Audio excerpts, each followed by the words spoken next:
talking about something interesting, something from one of your clients, right? And I actually came up with one of mine. So mine was yesterday. Yours was yesterday too, right? Mm-hmm. Isn't that interesting? And this is, some people, some of you, might not be you, it might be someone you know, you need to learn how to keep your mouth shut, because one of the patterns that we have noticed is that people who are in that process of, you know, like you're like 75% maybe coming around to changing your self-concept. You know, you're kind of like pushing the limits of what's comfortable for you. You're maybe getting into shape. You may be thinking about, I'm finally going to start that business. I'm finally going to get out and be on my own. I'm finally going to, you know, whatever that thing is that you've been wanting to do. You've been feeling maybe a little afraid to do. You've been feeling maybe a little insecure about the fact you haven't done it already. You know, wrestle that trash. Now the whole internet's going to know that we have garbage in our car. But anyway, you know, that you got that thing, and you're dangerously close to doing it. You're dangerously close to it's okay, we're gonna be real vulnerable with you here. We got a bag full of burritos in the car. It's a noisy bag. But so then what you do is that you go and you tell somebody, like your parents, you know, a family member, a friend, might sometimes even be a spouse, you know, depending on what the nature of the relationship is. It could be a friend group, because friends sometimes are like the biggest assholes in the world. And the big part of the problem is the fact that you're sort of socially stuck with these people. But you tell somebody and they don't support you, or put it this way, after having told them, either after the conversation you feel deflated and disappointed, or as a result of that conversation they begin to kind of drip feed you poisonous doubt, or they communicate to you in subtle or implicit or perhaps overt ways that they don't think you can do it, or that they're worried about you, or that they just don't want you to get your feelings hurt, or your heart broken, or your blah blah blah blah blah blah, or whatever. And then you're just like, well shit, you know, I was like 1% away from reaching critical mass, from reaching that kind of like threshold potential of like, I'm gonna do this. And then all of a sudden, so-and-so didn't support you, and that allowed that whatever window of doubt was still in you, that was like a wedge that drove into it and opened it wide open, and now you're not doing anything. And if you were in a relationship with people who have demonstrated a consistent inability to support you, and what I mean by that is to play a useful role in encouraging you, or in assisting you, or in simply not fucking you up when you were about to go do something new, if they've showed an inability to do that, or if they've shown a consistent pattern of undermining you in either overt or covert ways, or intentional or unintentional ways, you need to stop telling these people about your plans, because at some point you have to begin to recognize that your inclination, your pull, your compulsion to tell them about your plan starts to constitute self-sabotage. And that's how I think about it, because I don't really buy into this, oh, well, you know, Melissa doesn't support me, and so I tell her about what I'm going to do, and then, I mean, I've done this before, right? I tell her about my plan to do this or that, and she doesn't support me, and then I just feel discouraged. And it's kind of like, well, Steve, have you had that experience with her before? And this isn't really something that happens with us, but in the past, it has happened, but it was, in retrospect, it's clear to me that I was looking for it to happen. I was looking for an excuse, to some way to sabotage or to prevent this steamroller, this freight train that was gaining momentum. This I'm about to start doing this. I'm about to begin this thing, you know. And I'm like, oh shit, what am I going to do? I got to stop this thing. It's gone beyond the point where it's just kind of fun to think about and fantasize about. This, oh my god, I can tell I might actually fucking do something, you know.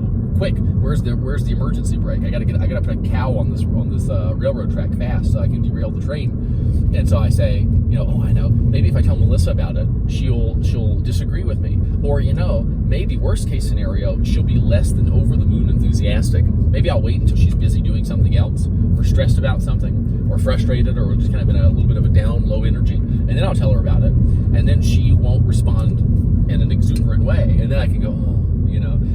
If it weren't for you? Yeah, if only it weren't for you. If only you were more supportive or whatever. But I think it's important to recognize that a lot of people, they either feel an impulse to share things with people because it's kind of human nature. Like, you've got a friend group, you've got a family group, you've got a social support system, whatever, and you get something good, you know, good idea, or hey, I'm going to change this or that, you know, and it's natural to want to tell them about it because you're excited about it. That's one. I'm just excited about this, and I just want to tell you, watch that. Watch it, because if it has consistently led to a diminution of your excitement, if it has consistently led to you feeling disappointed or bad or whatever, you need to learn to become suspicious of that excited feeling. Because if it's leading to results that you don't want, maybe you should just keep that excited feeling inside you and bottle it up until it explodes and overflows into behaviors, right, that are moving you towards where you want to go.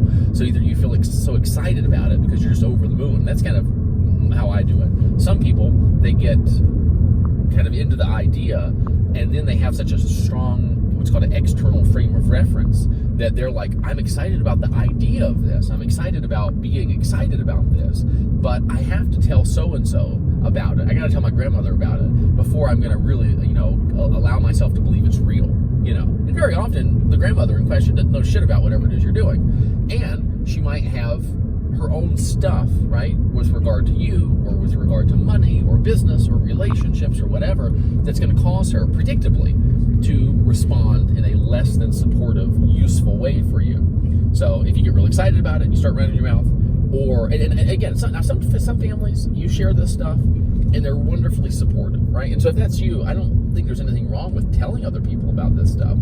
It's just that I think we have observed a pattern of certain people in certain circumstances consistently running their mouth when it's obvious to anybody who's watching that you probably ought to keep it to yourself until it's a real thing that these naysayers and critics and whoever, the wet blankets, can't do anything about. You know what I'm saying? And so you get really excited, you want to tell them about it. You feel like you need that external kind of validation, someone else to say, yes, that does look like a good idea. But the problem is, if you're doing something new and different, which is usually the stuff that really makes our life a lot better, it's doing something new or doing something old in a new way. If people around you are inflexible in how they think about things, if they're inflexible about how they think about reality, it's probably going to apply to you. They're going to be inflexible in how they think about you. And so if you're talking about doing something new, and this isn't like a commentary on you or what you have the capacity to be, it's a simple fact that like certain people don't have a very good ability to see the potential for things to be other than they are.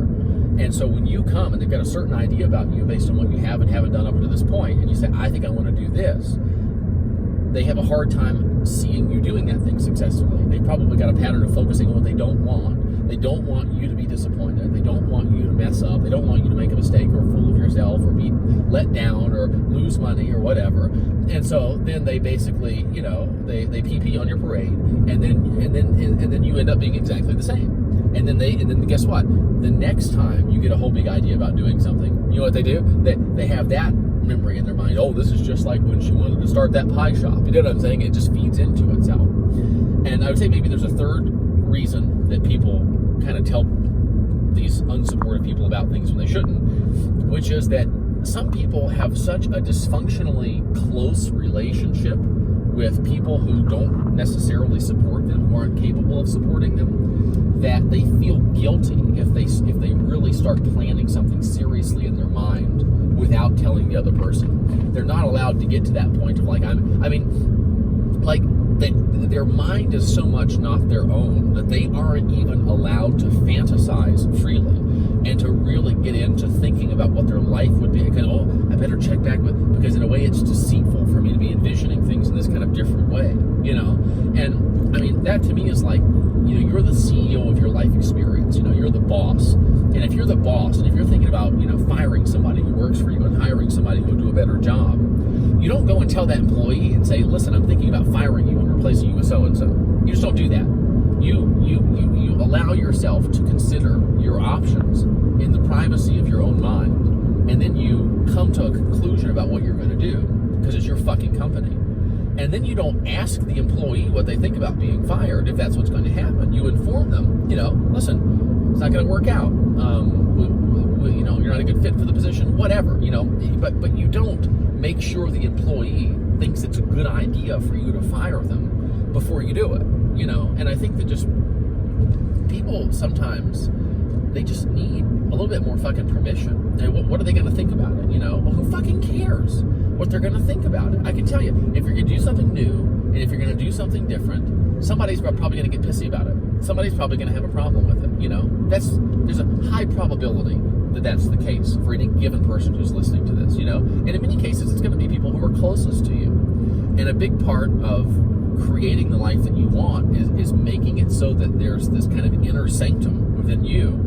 Now, on the outside, you can prefer that people enjoy or support or approve of or understand or encourage you in what you're doing. That's normal, that's natural, it feels good when people do that, right? But you don't want that to be a prerequisite for you doing those things. There needs to be this core on the inside of you whose job it is for you to identify what it is that you want to do and then adopt the ways of thinking and acting that are going to help you create that in your reality. And that part is off limits to the opinions of other people. It just has nothing to do with them. And so what are they going to think about it? Well, we'll just find out. But it's not going to determine. This is a very interesting thing. When you hope that people like what you're doing, because it's nice when people like what you're doing, but when you don't worry about what they're going to think about what you're doing, because what they think about what you're doing isn't going to change what you're doing. Get a hot dog back there. Put that window down a little bit. You know what I'm saying? And there's real freedom in that, because when people are wobbly and they're kind of like, oh, what's so-and-so going to think? It's because somewhere in their decision-making criteria, they've got, well, if I get negative feedback, or if I get a certain amount of negative feedback, or if I get negative feedback from a certain source, then I'm going to have to change what I'm doing. But when that's not the case, when it doesn't matter what your mother or your father or your family thinks about what you're doing, and when you recognize your problem isn't the fact that they don't support you, your problem is that you give too many fucks about what they think about you and what you're doing. And you say, oh, it's a me problem. That's right. And that's wonderful because it's freeing. Now, it doesn't mean there's something wrong with you. But one of these things is that there's a lot of people in this world and there's nothing wrong with them and they're suffering a shit ton. And so what that means is that it's possible for you to be doing things that don't serve you, and for that to not mean that there's something wrong with you, and for it to be a really good idea for you to figure out how to not do those things that don't serve you anymore, because the quality of your life will be better when you don't. And I think that's one of those things too, is that, like, I'm not telling you what's reasonable or what you must do or what the average person would do. I'm telling you what kind of makes sense to me to do on the basis of I noticed myself valuing the opinions of other people too much, and I realized that that was interfering with my ability to create what I wanted in my life. And it was interfering with my ability to help other people. A lot of the things that I say, I think that people message me or they, end up working with me or something as a result of having heard that whatever it was.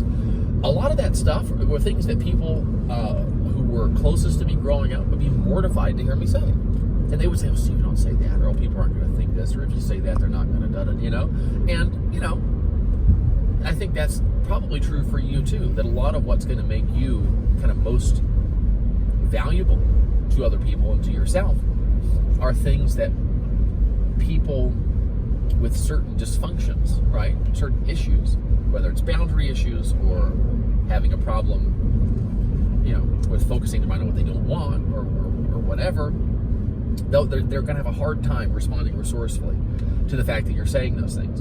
Now, as far as I can tell, your work is figuring out a way to let it be okay that certain other people aren't able to let it be okay that you're doing your thing. Because of the number of files on your media device, some speech commands are not available for this device. We don't know what that means. This lady tells us that time to time. Apparently, I don't even know what the commands would be. But you know what I'm saying? And I think a lot of this whole thing is, again, how is this my responsibility? Is a really wonderful question. And people think that if they ask themselves that question, that the answer is going to hit them like a ton of bricks, and they're going to be weighed down and depressed, and they're going to feel bad, and their life's going to be worse. It's not. The answer to that question is a key that lets you untether yourself from a ball and chain, right? Called unresourceful considerations about the sort of irrelevant consequences of doing something that's going to serve me. Like, oh, what are they going to think about it? You need to be your own person, right? You need to be allowed to assess your life and to question things without feeling like you need to tell everybody. I mean, if your parents raised you to be a certain way and you're questioning the way that you were raised to be, or questioning whether or not you want to live your life that way, does it make sense to go to your parents and say, hey guys, I think that this was wrong? And what are the chances that they are going to be in a position where they're willing and able to have a straightforward, candid conversation with you? I mean, do you have a personal history with them that leads you to reasonably suspect that they're going to be capable of responding to that in a way that leads to a productive conversation that's mutually enriching and that leaves you feeling better about doing what it is you've already decided to do anyway? Or is it likely just to create tension between you guys and undermine your confidence in what you're doing and interfere with your project of becoming your own kind of real individual person moving forward? And you want to be able to ask yourself these questions, because in the conversation I was having with someone yesterday, it was like, holy fucking shit, no wonder you have such a hard time getting yourself to do these things. And then you beat yourself up because you haven't succeeded in doing these things already. You're too worried about getting a consensus from the rest of the fucking world about whether or not what you're doing is appropriate. You know what I'm saying? Who fucking cares? Oh, they're going to say these things about me. Yeah, you're probably right. You know why? Because they don't have shit else better to do. And they don't have anything better to think about. That's why they're going to say those things about you. You know? I mean, they're talking shit about you now. You know, you might as well go ahead and create a life that you want, and then they can talk shit about you while you're doing that. And I mean, you know, is that thought or that line of thinking just doesn't occur to people sometimes. And that's why they don't think it. And that's why they continue to think things, you know, that really don't serve them particularly well. I always like it when someone really appreciates me and let them over. You know, it's kind of like, I'm not that guy, you know, that's going like 15 miles per hour down the mountain and won't get over. You know what I mean, though? Mm-hmm. And I think that just recognizing that, like, if it seems really difficult to do the stuff that's going to serve you, you're probably adding a bunch of shit to it. You're probably adding, I mean, like, you know, it's challenging enough to identify what I want and then to go after it, you know? It's not that it's not fun, but it is challenging. There's plenty of challenge involved there. If I add superfluous stuff to it, like what's my mommy and daddy going to think about it? You know what I'm saying? And a lot of it too is that too much of it is you trying to accommodate dysfunctions.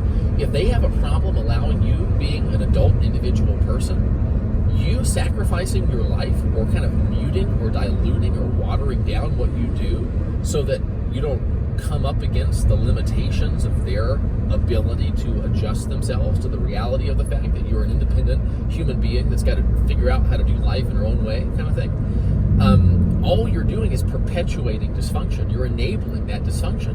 I feel that it's kind of like my job to create the life that I want and to allow the process of doing so to strain the dysfunctions of other people to the extent that occurs. You know what I'm saying? Like, if you becoming who you want to be upsets me, you know, you're not violating any rights of mine. You're not forcing me to do anything. You're just doing your thing and enjoying yourself and living life on your terms. If I have a problem with that, I have a problem. And it'll be my job to deal with that. Guess whose job it's not? It's not yours. And I think that realizing that and living in that realization and allowing what grows up when you're in the midst of that realization, not concerned about other things, I feel like that's like the zone of genius, kind of. That's like you go in there and, I don't know, life takes on a different kind of flavor, you know. But a lot of people, it's like they're pumping their tire, their motivation tire, and they got all these leaks, and all these leaks are these irrelevant considerations about shit that just doesn't matter. And sometimes, you know, rather than pumping harder, what you have to do is find the leaks and plug them, you know.